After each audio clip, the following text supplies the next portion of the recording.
Hoy 13 de enero, celebramos a San Hilario. Su nombre significa amable y sonriente. Murió el 13 de enero del año 368. San Agustín dice de él: es un ilustre doctor de nuestra Santa Iglesia, y San Jerónimo lo llama hombre de gran elocuencia, trompeta de Dios para alertar a la verdadera religión contra la herejía.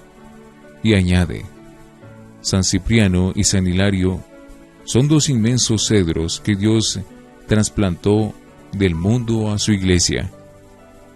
Nació en Poitiers, Francia, en el año 315, de familia pagana que le proporcionó una esmerada educación.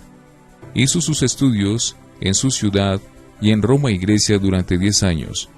Se ejerció en la poesía, aprendió elocuencia y estudió mucho la filosofía de Platón. Durante sus años de estudio supo librarse del ambiente de corrupción que había entre los estudiantes, y en llevar una vida honesta y virtuosa, le sirvió muchísimo para mantenerse con su cerebro despejado para aprender mucho y retener lo aprendido. Los paganos decían que había muchos dioses, y esto le fascinaba a él. Por eso cuando leyó la Biblia se entusiasmó al encontrar allí la idea de que no hay sino un solo Dios eterno, inmutable, todopoderoso, principio y fin de todas las cosas. El libro que lo convirtió fue el Evangelio de San Juan. Por él mismo, cuenta en su autobiografía, que el libro que lo acompañó toda su vida y que le sirvió de meditación cada día fue el Evangelio de San Mateo.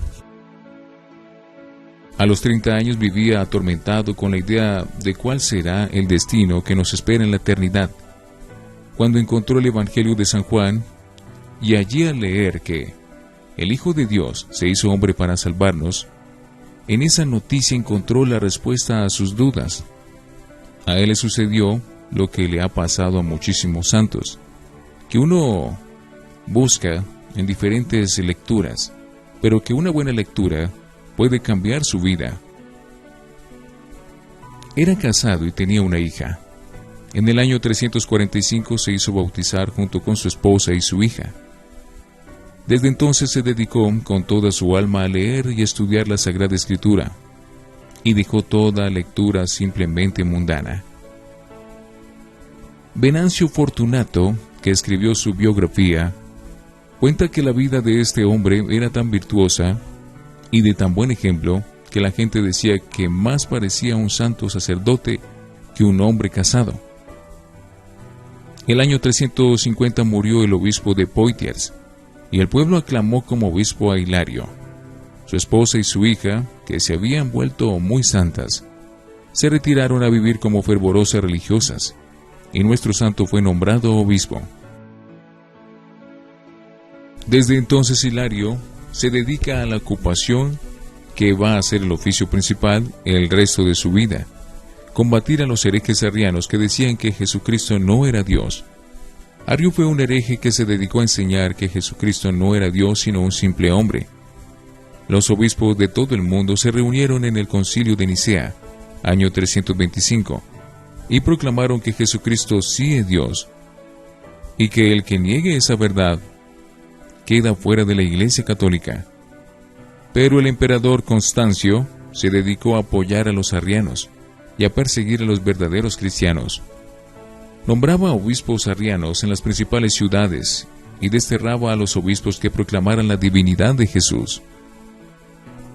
Hilario organizó la resistencia de todos los obispos católicos de Francia contra los obispos arrianos. En París se reunió a los obispos católicos y estos condenaron a los que seguían a Arrio. Pero los arrianos los acusaron ante el emperador, y Constancio decretó el destierro de Hilario hasta Frigia, más allá del Mar Negro. Allá estuvo desterrado por 4 años. Pero este destierro no le hizo sufrir mucho. Le fue también muy provechoso, porque allá aprendió el idioma griego y pudo leer los libros de los más grandes sabios cristianos de la antigüedad en Oriente, y aprendió también la costumbre de entonar muchos cantos de las ceremonias religiosas. Durante su estadía en Oriente, adquirió una importantísima documentación para los famosos libros que luego iba a publicar en favor de la religión. Jamás despreció una ocasión para aumentar sus conocimientos religiosos. Pero en Constantinopla fue invitado a un concilio de los arrianos, y allá habló tan maravillosamente, explicando la divinidad de Jesucristo, que los herejes pidieron al emperador que lo expulsara otra vez hacia Occidente, porque podía convencer a toda esa gente de que Jesucristo sí es Dios. Y el gobierno dio el decreto de que quedaba expulsado hacia Francia, y así pudo volver a su país. La gente decía: Hilario fue expulsado hacia Oriente por hablar muy bien de Jesucristo en Occidente, y fue expulsado a Occidente por hablar muy bien de Jesucristo en Oriente. En el año 360, Hilario entraba otra vez triunfante en su diócesis de Poitiers, en medio del júbilo más indescriptible. San Jerónimo dice que Francia se volcó a los caminos a recibirlo como un héroe que volvía victorioso después de luchar sin descanso contra los que decían que Jesucristo no era Dios.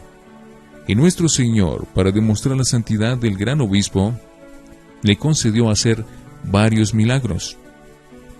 El más sonado fue la resurrección de un joven que ya llevaban a enterrar.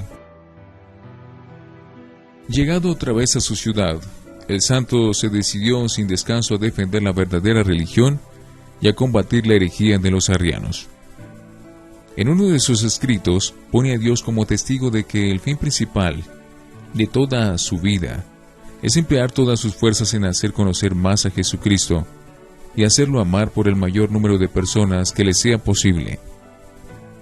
A las personas que iban a consultarle, les recomendaba que todas sus acciones las empezaran y terminaran con alguna oración.